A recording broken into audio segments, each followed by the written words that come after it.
అమరావతిలో సీఎం చంద్రబాబు మాట్లాడుతున్నారు. ఇప్పుడు ఆ లైవ్ చూద్దాం. ఉపయోగపడే రాజధానిగా ఉండాలి. అందుకే నా నిర్ణయం ఆ రోజు దీనికి సరైన ప్లేస్ వచ్చి విజయవాడ గుంటూరు మధ్యలో అని చెప్పి నిర్ణయం చేశాం. మొట్టమొదటిసారిగా అక్కడి నుంచి అందరూ కూడా ఏదో ఒక రాజధాని కట్టు, 100 ఎకరాల్లో కట్టు, 50 ఎకరాల్లో కట్టు అని చాలామంది చెప్పారు. అప్పటికే నేను ఒక ప్రూఫ్ ఆఫ్ కాన్సెప్ట్ తయారు చేశాను. మీ అందరూ గుర్తుపెట్టుకోవాలి. హైదరాబాద్ నగరంలో ఇట్లనే నన్ను చాలామంది ఎగతాళి చేశారు. నేను హైటెక్ సిటీ కట్టినప్పుడు నా విజన్ చెప్తే ఇది సాధ్యమా అని చాలామంది అవహేళన చేశారు. అది దృష్టిలో పెట్టుకొని నేను ఒకటే చెప్పాను, మళ్ళా జీవితంలో ఇలాంటి అవకాశం రాదు తెలుగువారికి. ప్రపంచంలో ఒక మంచి రాజధాని, అది కూడా ప్రపంచంలోనే ది బెస్ట్ రాజధాని. అక్కడ కట్టింది బ్రౌన్ ఫీల్డ్ రాజధాని, ఇక్కడ గ్రీన్ ఫీల్డ్ రాజధాని కట్టాలంటే దేనికైనా ల్యాండ్ కావాలి. మీరు గుర్తుపెట్టుకోవాలి, ఆకాశంలో రాజధాని కట్టలేము. హైదరాబాద్లో అవకాశం ఏంటంటే రాజధాని కట్టే సమయంలో గవర్నమెంట్ ల్యాండ్స్ చాలా ఉండేటివి. మొత్తం సైబరాబాద్ ఏరియా అంతా కూడా. దానికి కారణం నిజాం పరిపాలనలో అక్కడంతా కూడా డెవలప్ కాల. గుర్రాలన్నీ కూడా అక్కడ గ్రేజింగ్ పెట్టేవారు, మొల్చేది. అలాంటి ప్రదేశం చాలా గవర్నమెంట్ ల్యాండ్స్ అని కొంతమంది హైదరాబాద్ నుంచి పాకిస్తాన్కి వెళ్ళిపోయి ఆ ల్యాండ్స్ కూడా వదిలిపెట్టిపోయారు. అవన్నీ తీసుకొని నేను బ్రిక్ బై బ్రిక్ డెవలప్ చేశా. ఆ అనుభవం నాకుంది. అయితే ఇక్కడ ఏం చేయాలని నాకు అర్థం కాకపోతే నాకు దారి చూపించింది ఇక్కడుండే రైతాంగం అని చెప్పి మరొకసారి మీ అందరికీ విజ్ఞప్తి చేస్తున్నా. మీలో ఎందుకంటే భూమి అనేది ఒక సెంటిమెంట్. నేను ఎక్కడ ఏ ప్రాజెక్ట్ని కట్టినా మీరు ఒక్కసారి చూస్తే ఎక్కడ కూడా ఫెయిల్ కాల. హైదరాబాద్లో ఎయిర్పోర్ట్ కట్టాం, 5,000 ఎకరాలు. నేను డే 1 ఒకే మాట చెప్పాను. నేను చెప్పింది, మీరు ఎయిర్పోర్ట్కి భూమి ఇవ్వండి, ఇక్కడ ఎయిర్పోర్ట్ కడతాం, లిబరల్గా కాంపన్సేషన్ ఇస్తాం, అది పక్కన మీరు కొనుక్కోండి, దీనికంటే 10 ఇంతలు రేటు పెరుగుతుందని చెప్పి చాలా స్పష్టంగా చెప్పాను. వాళ్ళు ఆ పని చేశారు. ఎంతమంది రెచ్చగొట్టినా వినకుండా చేస్తే అక్కడ ఎయిర్పోర్ట్కి ల్యాండ్ ఇచ్చి పక్కన ల్యాండ్ కొనుక్కున్న వాళ్ళందరూ కోటీశ్వరులు అయ్యారంటే అది ఆ రోజు నేను చూపించిన విజన్ అని చెప్పి కూడా నేను మీకు తెలియజేస్తున్నా. ఆ నమ్మకంతో మీరు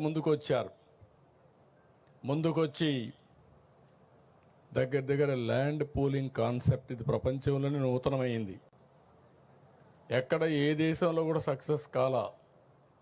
అలాంటి నూతనమైన విధానానికి ఆ రోజు నారాయణ గారు, శ్రావణ్ కుమార్ గారు, పుల్లారావు గారు కూడా ఉన్నారు. ఆ రోజు మంత్రి పుల్లారావు, స్థానిక శాసనసభ్యుడు మనం శ్రావణ్ కుమార్ గారు, నారాయణ గారు మంత్రి. మీ అందరితో నెగోషియేషన్లు చేశారు. మీరందరూ ముందుకు వచ్చారు. ఫస్ట్ టైం చరిత్రలో ప్రపంచంలోనే ల్యాండ్ పూలింగ్ కింద అందరూ కూడా ల్యాండ్ ఇచ్చిన ఏకైక చరిత్ర అమరావతి రాజధాని. అది నా జీవితంలో ఎప్పుడూ మర్చిపోలేను. అలాంటి దీనికి దోహదం చేశారు. తర్వాత జరిగిన 5 ఏళ్ళు. అయితే ఆ రోజు మనం గుర్తుపెట్టుకోవాల్సింది,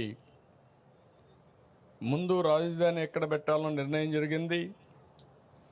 ఆ తర్వాత మీరు ల్యాండ్ ఇవ్వడానికి కొంత సమయం ఏ విధంగా రావాలి, పాలసీ అన్ని కూడా నిర్ణయించాం. ల్యాండ్ పూలింగ్ చేశాం. అప్పటికే లేట్ అవుతుందంటే సెక్రటరియట్ కట్టాం, అసెంబ్లీ కట్టాం. నేను ఆ రోజు చెప్పింది, మాస్టర్ ప్లాన్ ప్రకారం మనం సెక్రటరియట్, అసెంబ్లీ ఇవన్నీ వచ్చే లోపల మనకు ట్రాన్సిట్ అంటే ఈరోజు ఉండడానికి మంచి బిల్డింగ్లు కావాలంటే అవి కావాలని అపోజిషన్ పార్టీ ఇవన్నీ కూడా రేకు షెడ్లు వేస్తున్నారు, లేకుంటే ఇంకోటి చేశారని చెప్పి అపహాస్యం చేసే పరిస్థితికి వచ్చారు. కానీ ఈరోజు నేను చెప్తున్నా, I'm very happy. First building CRDA building మొదలైంది. ఇది ప్రారంభం మాత్రం. రేపు రాబోయే రోజుల్లో గవర్నమెంట్ బిల్డింగ్స్ కానీ ప్రైవేట్ బిల్డింగ్స్ కానీ అన్నీ వస్తాయి. ఇది ఇంకొక విషయం కూడా మిమ్మల్ని అందరినీ కోరుతున్నాం. మీరు పడిన కష్టాలు 5 ఏళ్ళు నేను చూశాను. ఆడబిడ్డల పడిన అవమానం నేను చూశాను. రోడ్డెక్కి పోరాడారు. ఆ రోజు ఒకటి కాదు అనేక ఉద్యమాలు చేశారు. మీరు చేసిన ఉద్యమానికి అండగా ఉండడానికి నేను కూడా జోలి పట్టి డబ్బులు వసూలు చేసి ఆ డబ్బులన్నీ అజిటేషన్కి ఇచ్చా. శివారెడ్డి, తిరుపతిరావు వీళ్ళంతా చేస్తూ ఉంటే, కొండేళ్ళందరూ చేస్తూ ఉంటే మీ ఉద్యమానికి సహకరించాలనే ఉద్దేశంతో చేశాం. ఆ ఉద్యమ ఫలితం ఈరోజు మనందరం ఇక్కడ కూర్చోగలిగాం. ఇప్పుడు నేను మిమ్మల్ని కోరేది, పడిన కష్టాలు మర్చిపోతే భవిష్యత్తులో ఓసారి మనం అటు ఇటు వెళ్ళిపోతాం. మీ కష్టాలు నేను చూసా, మీ ఇబ్బందులు నేను చూసా, మీ త్యాగాలు చూసా. ఆ త్యాగాల ఫలితాలు మళ్ళీ మీరు అనుభవించడానికి నేను అన్ని విధాలుగా మీకు సహకరిస్తానని మరొక్కసారి మాట ఇస్తున్నా. దాంట్లో అనుమానమే లేదు. ఫేజ్ 1 ల్యాండ్ పూలింగ్లో మీరు భూమి ఇచ్చారు. ఫేజ్ 2లో మీరందరూ కష్టాలు పడ్డారు. ఇచ్చిన నేరానికి, లేకుంటే మీరు చేసిన త్యాగానికి మిమ్మల్ని నానా హింసలు పెట్టి, ఒకటి కాదు అన్ని హింసలు పెట్టారు. వాళ్ళ అక్కస్ ఎంతవరకు ఉందంటే, కడాన మొన్న కూడా మీరు చూస్తే రాజధాని ప్రాంతం వేశ్యల ప్రాంతం అని మాట్లాడే పరిస్థితికి వచ్చారు. రాజధాని ఎక్కడుంది, ఇది ఒక ఎడారని మాట్లాడారు. రాజధాని ఎక్కడుంది, ఇది ఒక శ్మశానం అని మాట్లాడారు. ప్రతి ఒక్క వ్యక్తి ఉండే వాళ్ళల్లో మీ మైండ్లో అది ఉండాలి, మీ మనసులో అది ఉండాలి. ఉండి ఈ ఐకమత్యం దేనికి కాదు.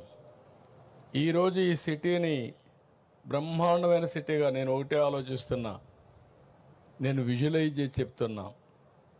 ఇంత మంచి సిటీ, ఇంత మంచి ప్రాంతం ఎక్కడా ఉండదు. ఒక పక్కన కృష్ణా నది, దగ్గర దగ్గర 30-40 లక్షల ఎకరాలు సాగు చేసే నదిది. గోదావరి కృష్ణా అనుసంధానమైంది. రేపు రాష్ట్రంలో నదులన్నీ అనుసంధానం అయితే ఇక్కడి నుంచే నీళ్లు వెళతాయి. Fresh water. ఏ సిటీ కూడా లేదు భారతదేశంలో ఇలాంటి సిటీ. భారతదేశంలోనే కాదు, ప్రపంచంలో ఎక్కడా లేనటువంటి సిటీ ఈ అమరావతి అని చెప్పి కూడా నేను మీకు తెలియజేస్తున్నా. రెండోది, బంగారు పండించే భూములు ఇవి. మంచి గ్రీనరీ వస్తుంది. చెట్టు పెడితే చెట్టు బ్రహ్మాండంగా వస్తుంది. అలాంటి భూమిలో చెట్లు పెడితే ఇంక మీకు గ్రీనరీకి కొరత ఉండదు. అంటే ఒక పక్క బ్లూ, ఒక పక్క గ్రీన్. మూడోది, కొత్త టెక్నాలజీ వచ్చింది, గ్రీన్ ఎనర్జీ వచ్చింది. ఇప్పుడు అక్కడ వెహికల్స్ అన్నీ పెట్టారు. సైకిల్ దగ్గర నుంచి ప్రతి ఒక్కటి కూడా ఎలక్ట్రిసిటీతో నడుస్తున్నాయి. ఇక్కడ సోలార్ వచ్చింది, ఇంటిపైనే సోలార్ పెట్టుకునే పరిస్థితికి వచ్చాం. ఇంకొక పక్కన రాష్ట్రంలో గ్రీన్ హైడ్రోజన్కి వెళ్తున్నాం. అంటే ఈ ప్రాంతంలో పొల్యూషన్ లేకుండా చేయడానికి ఏమేం చేయాలో అవన్నీ చేస్తున్నాం. ఇంకొక పక్క హైదరాబాద్ నగరాన్ని నేను చూసి, అన్ని నగరాలు చూస్తున్నాం. చేసినప్పుడు రోడ్డు మీదనే, రోడ్డు కిందనే పైపులు వేస్తారు. ఓసారి అది పగిలితే రోడ్డు అంతా కూడా మురుకు నీరు పారుతూ ఉంటుంది. అది హైదరాబాద్లో చూసా, బాంబేలో చూసా, బెంగళూరులో చూసా, ఎవ్రీవేర్ చూసా. ఈ అనుభవాలు చూసిన తర్వాత ఫస్ట్ టైం యూటిలిటీస్ అన్నిటికీ సర్వీస్ డక్ట్లు పెట్టేసి, ఏది కూడా పైపులు రిపేర్ చేసే పని లేకుండా ఫ్లడ్ వాటర్ మొదలుకొని, వరద నీరు మొదలుకొని, మురుగునీరు మొదలుకొని కేబుల్స్ మొదలుకొని కరెంట్ మొదలుకొని కడాన డిస్ట్రిక్ట్ కూలింగ్ అని పెట్టి ఏసీ కూడా ఇంటి దగ్గరికి తీసుకొచ్చి ఇచ్చే విధంగా ఆఫీస్ దగ్గర తీసుకొచ్చే విధంగా ఏర్పాటు చేసే పరిస్థితికి వచ్చాం. ఇది ఎక్కడ ఏ సిటీకి లేదు. అందుకే నేను చెప్పా ఇది ఒక గ్రీన్ సిటీ అని. కొంతమంది ఇప్పుడు కూడా మాట్లాడుతున్నారు ఇక్కడ రైతాంగం త్యాగం చేశారు. మీరు త్యాగం చేసిన తర్వాత ల్యాండ్ పూలింగ్లో ఎప్పుడు కూడా కొన్ని వేల కోట్ల రూపాయలు ల్యాండ్కే ఖర్చు అయ్యే సందర్భంలో మీరు ఇచ్చింది మీరు డెవలప్ చేయండి, ఆ అభివృద్ధి వల్ల